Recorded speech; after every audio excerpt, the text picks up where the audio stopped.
ಕೂತ್ಕೊಂಡೆ ಮಾತಾಡ್ಬೋದು. ಇದೆಯಲ್ಲ ಸಬ್ಜೆಕ್ಟ್ ಇದೆಯಲ್ಲ, ಯಾವುದು ಭಾಳ ಇಂಪಾರ್ಟೆಂಟ್. ಯಾವುದು ಸರ್? ಅದೇ ಮಹಿಳಾ ಪಕ್ಷದಲ್ಲಿ ಇದು ನಾಯಕತ್ವ ಏನು? ಓ, ನಮಗೆ ಕೊಟ್ಟಿರೋ ಸಬ್ಜೆಕ್ಟ್.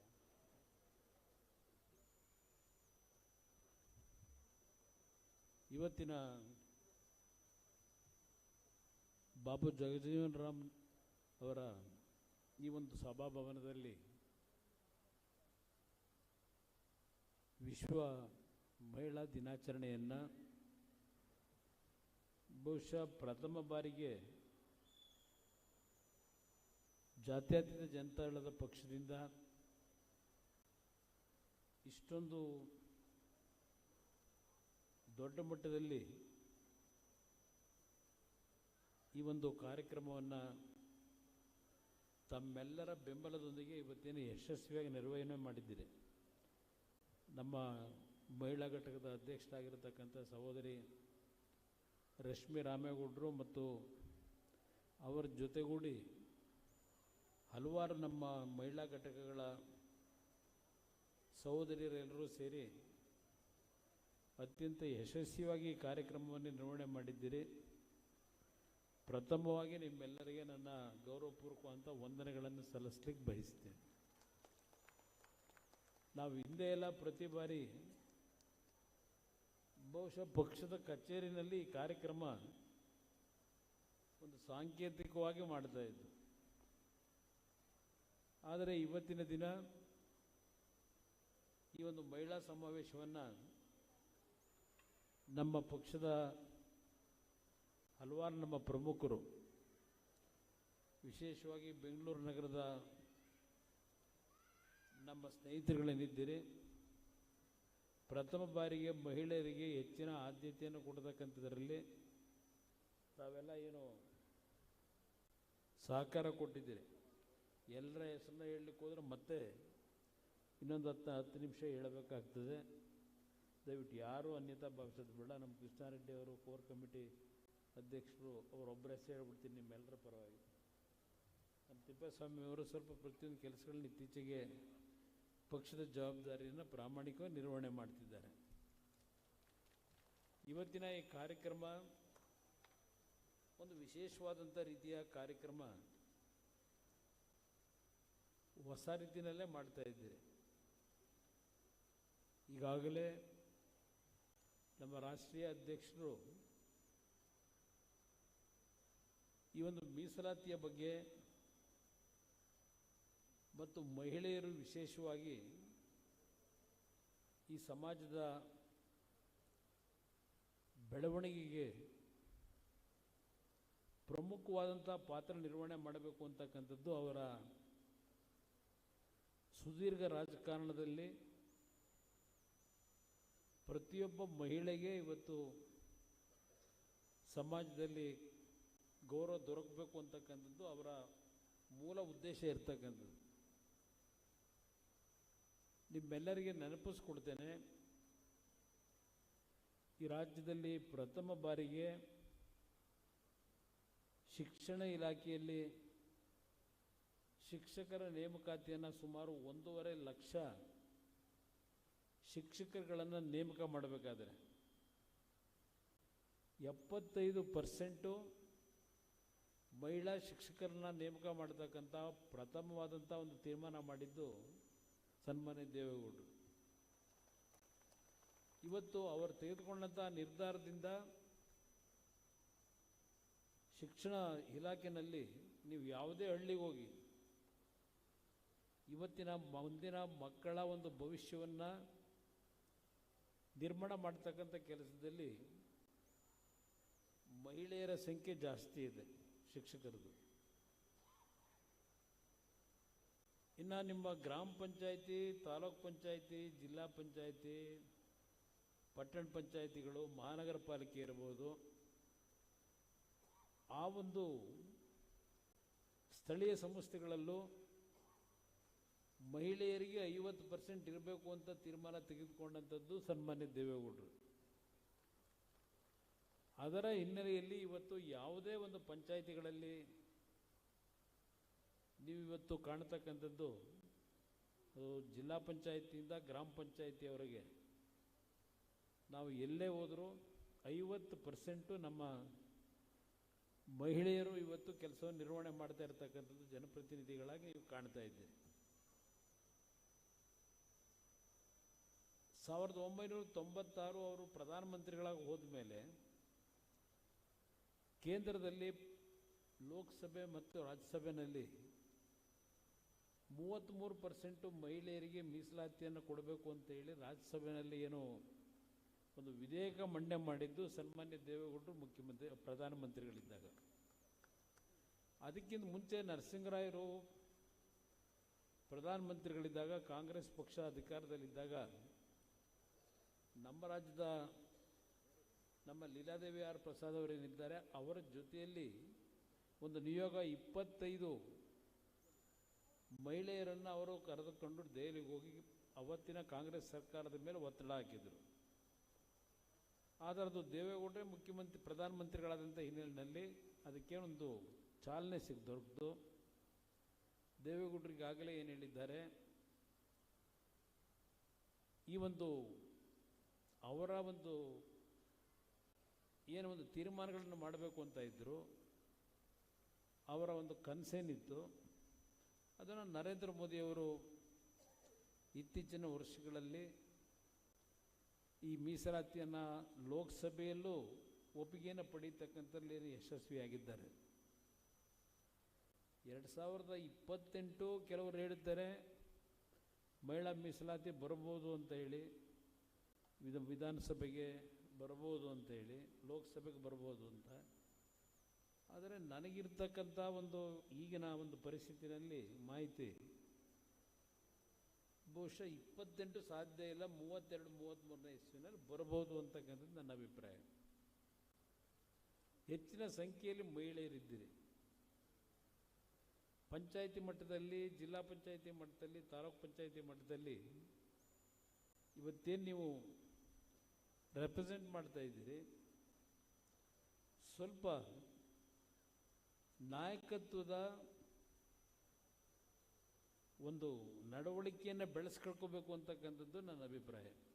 ಮಹಿಳೆಯರು ಸಹ, ಯಾಕೆಂದರೆ ನಿಮ್ಮನ್ನು ಜಿಲ್ಲಾ ಪಂಚಾಯಿತಿ, ತಾಲೂಕು ಪಂಚಾಯಿತಿಯಲ್ಲಿ ನಾವು ಆಯ್ಕೆ ಮಾಡತಕ್ಕಂಥ ತೀರ್ಮಾನಗಳಾದರೂ ನಿಮಗೆ ಸ್ವತಂತ್ರವಾಗಿ ಕೆಲಸ ಮಾಡಲಿಕ್ಕೆ ಅವಕಾಶ ಇಲ್ಲದೆ ಇರತಕ್ಕಂಥ ರೀತಿಯಲ್ಲಿ ಕೆಲವು ಪಂಚಾಯಿತಿಗಳಲ್ಲಿ ನಿಮ್ಮ ಕುಟುಂಬದ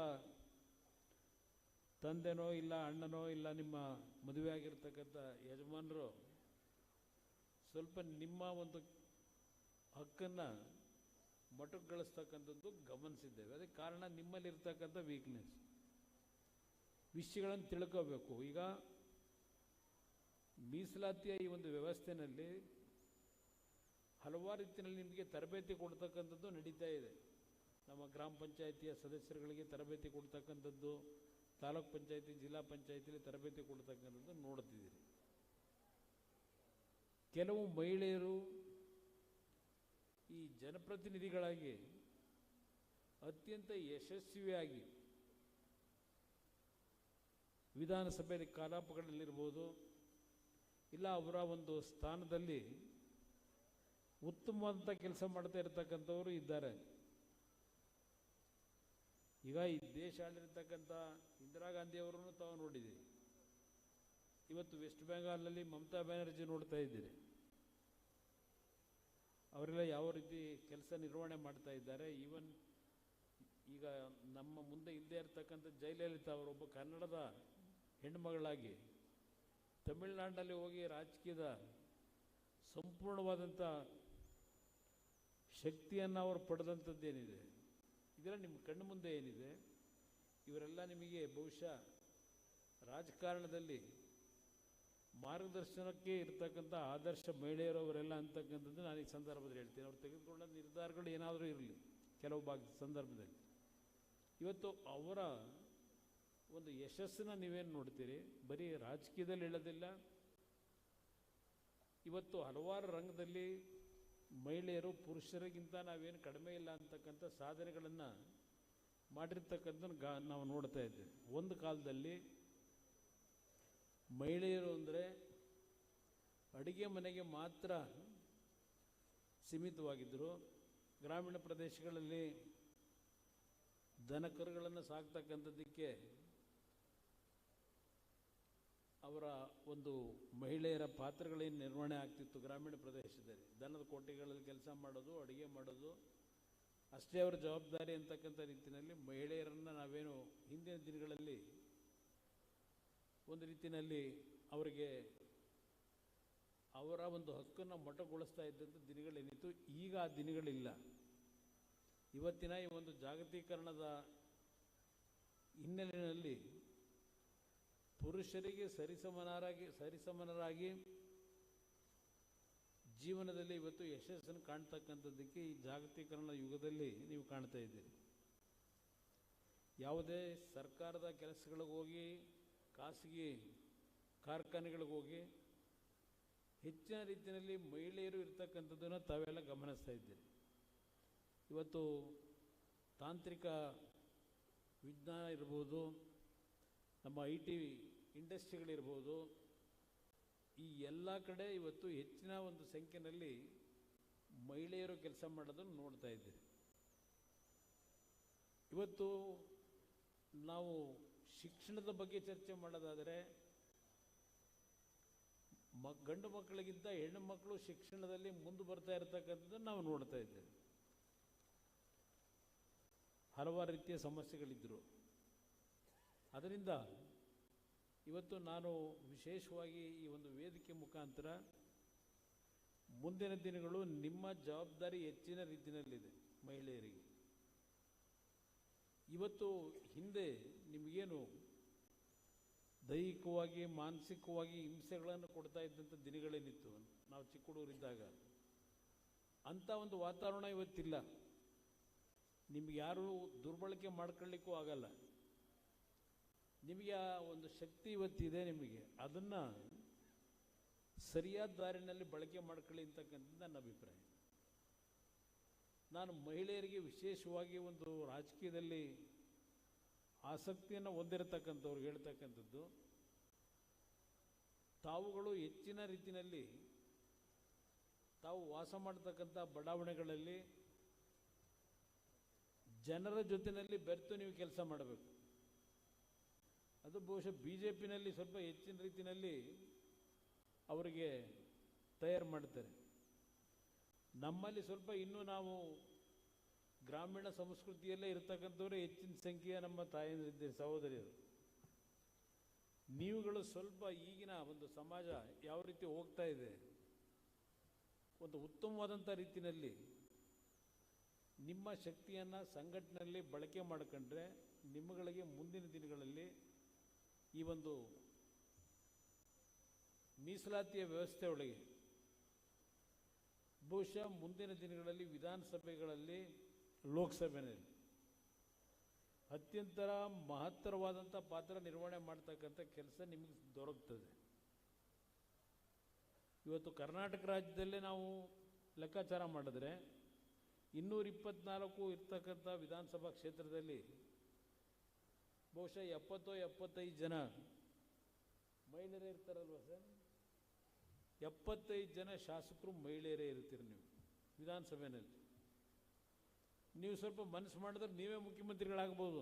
ಎಲ್ಲ ಪಕ್ಷದ ಮಹಿಳೆಯರು ನೀವು ಸೇರ್ಕೊಂಡ್ರೆ ಈಗಿನ ರಾಜಕಾರಣ ಇದೆಯಲ್ಲ, ಆ ಕಡೆ ಈ ಕಡೆ ಬದಲಾವಣೆ ಮಾಡ್ತಕ್ಕಂಥದ್ದು. ನೀವೆಲ್ಲ ಕೂತು ಒಟ್ಟಾರೆ ಒಂದು ತೀರ್ಮಾನ ಮಾಡಿಬಿಟ್ರೆ ಬಹುಶಃ ನೀವೇ ರಾಜ್ಯದ ಆಡಳಿತ ಹಿಡಿಬೋದು, ದೇಶದ ಆಡಳಿತನೂ ಹಿಡಿಬೋದು. ಅಲ್ಲೂ ಒಂದು 170-180 ಸೀಟ್ ಪಾರ್ಲಿಮೆಂಟಲ್ಲಿ ಇರ್ತೀವಿ. ನಿಮಗೆ ಅಂಥ ಒಂದು ವಾತಾವರಣ ಇವತ್ತು ರಾಜಕಾರಣದಲ್ಲೂ ಅವಕಾಶಗಳೇನಿದೆ ಅದನ್ನು ಒಳ್ಳೆ ರೀತಿಯಲ್ಲಿ ಬಳಕೆ ಮಾಡ್ಕೊಳ್ಳಿ. ಇವತ್ತು ಒಳ್ಳೆ ಇಂಥ ಒಂದು ಅವಕಾಶ ಏನು ದೊರಕಿದೆ. ಸಮಾಜ ದೆಹಲಿಯಲ್ಲಿ ಕೆಲಸ ಮಾಡ್ತಾ ಇದ್ದೇನೆ, ಅಲ್ಲಿಯ ವಾತಾವರಣ ನೋಡಿದಾಗ ನಾವು ಯಾವ ಮಟ್ಟಕ್ಕೆ ಹೋಗ್ತಾ ಇದ್ದೇವೆ ಅಂತಕ್ಕಂಥದ್ದನ್ನು ನಾವೇ ಊಹೆ ಮಾಡಲಿಕ್ಕಾಗಲ್ಲ. ಅಷ್ಟು ದೊಡ್ಡ ಮಟ್ಟದಲ್ಲಿ ದೇಶ ಇವತ್ತು ಪ್ರಗತಿಯನ್ನು ಏನು ಕಾಣ್ತಾ ಇದ್ದೇವೆ. ಗ್ರಾಮೀಣ ಪ್ರದೇಶದಲ್ಲಿ ತಾವುಗಳು ಈ ಒಂದು ವೇಗದಲ್ಲಿ ಏನು ಹೋಗ್ತಾ ಇದೆ ಪ್ರಪಂಚ, ಅದಕ್ಕೆ ಸರಿಸಮನಾಗಿ ನಿಮ್ಮ ಒಂದು ಕ್ರಿಯಾಶೀಲತೆಯನ್ನು, ನಿಮ್ಮ ಒಂದು ಶ್ರಮವನ್ನು ಉಪಯೋಗ ಮಾಡಿ ಈ ಒಂದು ದೇಶದ ಪ್ರಗತಿನಲ್ಲಿ ನಿಮ್ಮ ಕೊಡುಗೆಯನ್ನು ನೀವು ಕೊಡ್ತಕ್ಕಂಥದ್ದಕ್ಕೆ ಅವಕಾಶಗಳೇನಿದೆ ಅದನ್ನು ಬಳಕೆ ಮಾಡ್ಕೊಳ್ಳಿ. ಇವತ್ತು ನಮಗೆ ಮೊದಲನೆಯ ಒಂದು ಪರೀಕ್ಷೆ ಮಹಾನಗರ ಪಾಲಿಕೆ ಅಂದರೆ ಈಗ GBA ಮಾಡ್ಕೊಂಡಿದ್ದಾರೆ. ಈ 5 GBA ಕಾರ್ಯಕ್ರಮದಲ್ಲಿ ಈ ಚುನಾವಣಾ ಪದ್ಧತಿ ಸಿಸ್ಟಮ್ ಏನು ತಂದಿದ್ದಾರೆ, 5 ಮಹಾನಗರ ಪಾಲಿಕೆಗಳನ್ನು 50% ಮಹಿಳೆಯರಿಗೆ ಇವತ್ತು ಮೀಸಲಾತಿ ಅಂತಕ್ಕಂಥದ್ದು ಘೋಷಣೆ ಬೆಳಗ್ಗೆ ಆಗಿದೆ. ಆ ಹಿನ್ನೆಲೆಯಲ್ಲಿ ಯಾರು ಸಕ್ರಿಯವಾಗಿ ಇವತ್ತು ಪಕ್ಷದಲ್ಲಿ ಓಡಾಡ್ತಾ ಇದ್ದೀರಿ, ನನ್ನ ಅಭಿಪ್ರಾಯದಲ್ಲಿ ಸಾಲದು. ಇವತ್ತು 369 ಕ್ಷೇತ್ರದಲ್ಲಿ 50% ಅಂದರೆ ಆಲ್ಮೋಸ್ಟ್ ಆಲ್ ನಿಮಗೆ 170, 180 ರಿಸರ್ವೇಷನ್ ಇದೆ. ನಾನು ನಮ್ಮ ಪಕ್ಷದ ಮುಖಂಡರುಗಳಿಗೆ ಹೇಳ್ತಕ್ಕಂಥದ್ದು, ಆ 170 ಕ್ಷೇತ್ರದಲ್ಲೂ ನಮ್ಮ ಮಹಿಳೆಯ ನಮ್ಮ ಸಹೋದರಿಯರೇನಿದ್ದೀರಿ, ನಿಮಗೆ ಶಕ್ತಿ ತುಂಬತಕ್ಕಂಥ ಕೆಲಸವನ್ನು ನಮ್ಮ ಲೀಡರ್ಗಳು ಸರಿಯಾದ ರೀತಿ ಮಾಡಬೇಕು. ರಾಜಕೀಯವಾಗಿ ಅವರಿಗೆ ತಿಳುವಳಿಕೆ ಮೂಡಿಸಬೇಕು, ಕೆಲವು ಕಾರ್ಯಾಗಾರ ಮಾಡಬೇಕು. ಯಾರು ಸಕ್ರಿಯವಾಗಿ ಒಂದು ಕೆಲಸ ನಿರ್ವಹಣೆ ಮಾಡ್ತಕ್ಕಂಥವ್ರು ಇದ್ದಾರೆ ಅವ್ರನ್ನ ಗುರುತಿಸಿ ಅವರಿಗೆ ರಾಜಕೀಯವಾಗಿ ನೀವು ಶಕ್ತಿ ತುಂಬಿದ್ರೆ ಆಯಾ ವಾರ್ಡ್ಗಳಲ್ಲಿ, ಯಾಕೆಂದರೆ ಈಗ ವಾರ್ಡ್ನಲ್ಲಿ ವೋಟರ್ಸ್ನ ಸಂಖ್ಯೆನೂ ಕಡಿಮೆ ಇದೆ. ಇವತ್ತು 20,000ಕ್ಕೆ ಒಂದು ವಾರ್ಡ್ ಮಾಡಿರ್ಬೇಕೇನೋ. ಅದರ ಹಿನ್ನೆಲೆಯಲ್ಲಿ ಇವತ್ತು ಹಲವಾರು ನಮ್ಮ ಪಕ್ಷದ ಮಹಿಳಾ ಕಾರ್ಯಕರ್ತರಿಗೆ ಅವಕಾಶಗಳೇನಿದೆ, ದೇವೇಗೌಡರ ಆಸೆ ಏನಿದೆ, ನಿಮ್ಮ ಒಂದು ಮಹಿಳೆಯರ ಒಂದು ಶಕ್ತಿಯನ್ನು ರಾಜಕೀಯವಾಗಿ ಬೆಳೆಸ್ತಕ್ಕಂಥ ನಿಟ್ಟಿನಲ್ಲಿ ನಮ್ಮ ಪಕ್ಷದಲ್ಲಿ ಯಶಸ್ಸು ಕಾಣಬೇಕು ಅಂತಕ್ಕಂಥದ್ದು ದೇವೇಗೌಡರ ಒಂದು ಆಸೆ. ಇವತ್ತು ನಾವೇನು ಕಾಣ್ತೇವೆ, ವೇದಿಕೆ ಮೇಲೆ ಇರ್ತಕ್ಕಂಥ ನನ್ನ ಸಹೋದರಿಯರಿಗಿರ್ಬೋದು, ಈ ಮುಂದೆ ಇರ್ತಕ್ಕಂಥ ಸಹೋದರಿಯರಿಗೆ, ಇವತ್ತು ಬಹುಶಃ ರಾಜ್ಯದ 31 ಜಿಲ್ಲೆಯಿಂದಲೂ ಬಂದಿದ್ದೀರಿ ನಮ್ಮ ಮಹಿಳಾ ಪದಾಧಿಕಾರಿಗಳು. ಈಗ ನಾನು ಕೂತಿದ್ದಾಗ ಒಂದು ಕಲಬುರಗಿ ಗುರುಮಿಟ್ಕಲ್ನ ಹೆಣ್ಣುಮಗಳು, ನಾನು ಬಂದಿದ್ದೀನಿ ಕಲಬುರಗಿಯಿಂದ. ಅದರಿಂದ ಇವತ್ತು ಬೆಂಗಳೂರು ನಗರಕ್ಕೆ ವಿಶೇಷವಾಗಿ ನಾನು ರಮೇಶ್ ಗೌಡ್ರಿಗಿರಲಿ, ಪ್ರಕಾಶ್ ಇರಲಿ, ಅಲ್ಲಿಂದ ನಮ್ಮ ಕೃಷ್ಣಪ್ಪಣ್ಣಂಗಿರಬಲ್ಲಿ, ನಮ್ಮ JK ಕೃಷ್ಣಾರೆಡ್ಡಿ ಅವರು ಸ್ವಲ್ಪ ಶಕ್ತಿ ಇದೆ ಬೆಂಗಳೂರಿನ ಹೊರಗಡೆ. ಕೃಷ್ಣ ಅವರು ಜಯನಗರ ಭಾಗದಿಂದ ಅವರಿದ್ದಾರೆ, ನಟರಾಜ್ ಇದ್ದಾರೆ. ನಿಮ್ಮೆಲ್ಲರಿಗೆ ನಾನು ಮನವಿ ಮಾಡೋದು, ಹಲವಾರು ಜನ ಇದ್ದೀರಿ, ತಪ್ಪು ತಿಳ್ಕೊಬೇಡಿ. ಜವರಾಯಗೌಡರು ಪ್ರಮುಖವಾಗಿ ಇವತ್ತು, ಹಾಗೆ ಹಲವಾರು ನಮ್ಮ ನಾಯಕರೇನಿದ್ದೀರಿ, ಮುಂಭಾಗದಲ್ಲೂ ಕೂತಿದ್ದೀರಿ. ಒಂದು ಮಹಿಳೆಯರಿಗೆ ಇವತ್ತೇನು ರಿಸರ್ವೇಷನ್ ಆಗಿರ್ತಕ್ಕಂಥ ಕ್ಷೇತ್ರಗಳನ್ನು ಗುರುತಿಸಿ ಆ ವಾರ್ಡ್ಗಳಲ್ಲಿ ಒಂದು ಸಂಘಟನೆ ಮಾಡಿ ಒಂದು 20 ಜನ 15 ಜನ ಮಹಿಳಾ ತಂಡವನ್ನು ರಚನೆ ಮಾಡ್ಕೊಂಡು ಪಾರ್ಕ್ಗಳಲ್ಲಿ ಬೆಳಗ್ಗೆ ಎದ್ದೇನು ವಾಕಿಂಗ್ ಮಾಡ್ತಾರೆ ಅಂಥ ಕಡೆ ಎಲ್ಲ ಹೋಗಿ ಅವರುಗಳಿಗೆ ಮನಸ್ಸನ್ನು ಒಲಿಸಬೇಕು. ಇವತ್ತು ಬೆಂಗಳೂರು ನಗರದ ಇಂಥ ಒಂದು ದೊಡ್ಡ ಮಟ್ಟದ ಮೂಲಭೂತ ಸೌಕರ್ಯಗಳಲ್ಲಿ ವಂಚಿತರಾಗ್ತಾ ಇರತಕ್ಕಂಥದ್ದು, ಈಗಿನ ಒಂದು ವ್ಯವಸ್ಥೆಗೆ ಕಾರಣಕರ್ತರು ಯಾರಿದ್ದಾರೆ ಅದೆಲ್ಲವನ್ನು ಜನತೆಗೆ ತಲುಪಿಸ್ತಕ್ಕಂಥ ಕೆಲಸ ಮಾಡಬೇಕು. ಇವತ್ತು ಭಾಳ ಜನ ಶಾಸಕರಾಗಬೇಕಾದ್ರೆ ಯಾವ್ಯಾವ ರೀತಿ ನಿಮ್ಗಳನ್ನು ಉಪಯೋಗ ಮಾಡ್ಕೊಂಡಿದ್ದಾರೆ. ಬಹುಶಃ ನಮ್ಮ ಮಹಾಲಕ್ಷ್ಮಿ ಲೇಔಟ್ನ ಸಹೋದರಿಯರಿಗೆ ಭಾಳ ಜನಕ್ಕೆ ಗೊತ್ತಿದೆ. ಆಮೇಲೆ ದಾಸರಳ್ಳಿನಲ್ಲಿ ಗೊತ್ತಿದೆ. ದಾಸರಳ್ಳಿ ಹೆಣ್ಮಕ್ಳು ಏನಾದರೂ ಇದ್ದರೆ ದಾಸರಳ್ಳಿನಲ್ಲೂ ಇವತ್ತೇನಾದರೂ ನಮ್ಮ MLA ಗೆಲ್ಲಬೇಕಾದ್ರೆ ಅಲ್ಲಿ ಪ್ರಮುಖವಾದ ಪಾತ್ರ ನಿರ್ವಹಣೆ ಮಾಡಿರ್ತಕ್ಕಂಥವ್ರು ಮಹಿಳೆಯರಿದ್ದಾರೆ ಆ ಭಾಗದಲ್ಲಿ. ಮಹಾಲಕ್ಷ್ಮಿ ಲೇಔಟ್ನಲ್ಲೂ ಏನಾದರೂ ನಾವು ಗೆದ್ದಿದ್ದಾರೆ ಹಿಂದೆ, ಅದಕ್ಕೂ ಮಹಿಳೆಯರೇ ಕಾರಣಕರ್ತರಿದ್ದೀರಿ ಆ ಭಾಗದಲ್ಲಿ, ನಾನು ಗಮನಿಸಿದ್ದೇನೆ. ಅದರಿಂದ ನೀವು ಸಕ್ರಿಯವಾಗಿ ಕೆಲಸ ಪ್ರಾರಂಭ ಮಾಡಿದ್ರೆ ಭಾಳ ದೊಡ್ಡ ಮಟ್ಟದ ಭವಿಷ್ಯ ಈ ಪಕ್ಷದಲ್ಲಿದೆ. ನಿಮಗೆ ಎಲ್ಲ ರೀತಿಯ ಸಹಕಾರವನ್ನು ನಾವು ಕೊಡಲಿಕ್ಕೆ ತಯಾರಾಗಿದ್ದೇವೆ. ಉಪಯೋಗ ಮಾಡ್ಕೊಳ್ಳಿ. ಜನರ ಸೇವೆಯನ್ನು ಮಾಡ್ತಕ್ಕಂಥ ನಿಟ್ಟಿನಲ್ಲಿ ನಿಮ್ಮ ವಾರ್ಡಲ್ಲಿ ಹೆಚ್ಚಿನ ಸಮಯ ಕಳೆಯಿರಿ. ಪಕ್ಷದ ಕಚೇರಿನಲ್ಲಿ ನಾವೇನು ಸಮಯ ಕಳೀಬೇಕಾಗಿಲ್ಲ. ನಿಮ್ಮ ವಾರ್ಡ್ಗಳಲ್ಲಿ ನೀವು ಹೆಚ್ಚಿನ ಒಂದು ಜನಗಳ ಜೊತೆ ಬೆರೆತು ಕೆಲಸ ಮಾಡಿದ್ರೆ ಮುಂದಿನ ಒಂದು ಭವಿಷ್ಯ ನಿಮಗೂ ಚೆನ್ನಾಗಿದೆ, ದೇಶಕ್ಕೂ ಚೆನ್ನಾಗಿರುತ್ತೆ, ರಾಜ್ಯಕ್ಕೂ ಚೆನ್ನಾಗಿರುತ್ತೆ.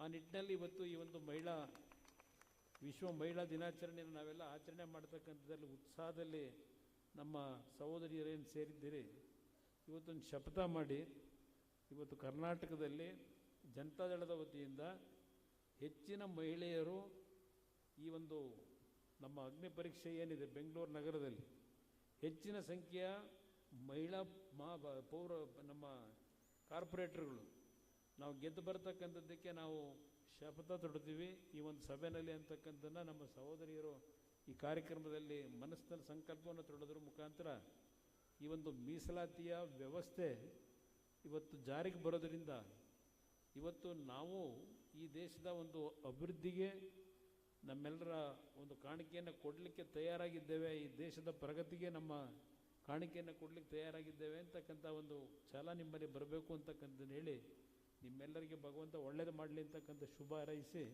ನಿಮ್ಗೆ ವಂದಿಸಿ ನನ್ನ ಮಾತು ಮುಗಿಸ್ತೇನೆ. ಜೈ